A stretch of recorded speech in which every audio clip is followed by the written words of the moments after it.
So it's Mark again, and this is the second video in the series of reasons why people do not believe in God. Now, if you remember, a little recap last time, we looked at the fact that people don't believe in God because they can't see him.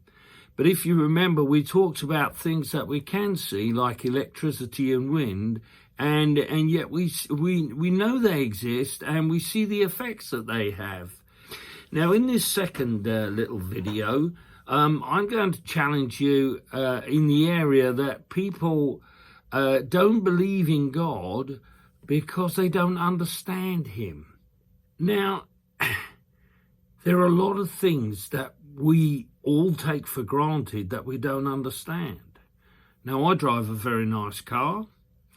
But if you ask me to pull it apart mechanically and asked me to tell you how it works, I can't do that. It's not part of my expertise.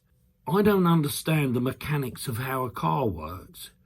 But when I get in my car and turn the ignition on and drive, I don't have to understand it. I just take advantage of the fact that it's there for my use. And so there are other things that we don't understand. Many things in this technological age. I have a stepson who lives way out in Argentina, and yet I can have a conversation with him over the phone, see his face, and it's like he's in the same room. And yet I cannot explain to you the technology behind that.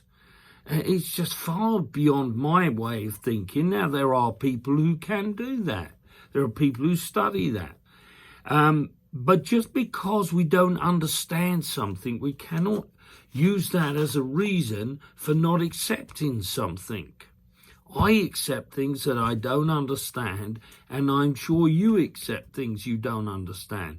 Different people have different areas of expertise. But if we think about God, God is the ultimate expert, who understands anything and everything. By very definition, if he is God, he understands every single thing, how everything works, because he was behind it all. He was the origin. You just think of the workings of this universe. I work in a hospital. That's where I'm recording these videos from, and I see people with expertise all the time. But their expertise is limited. My expertise in my job is limited. But what isn't limited is God.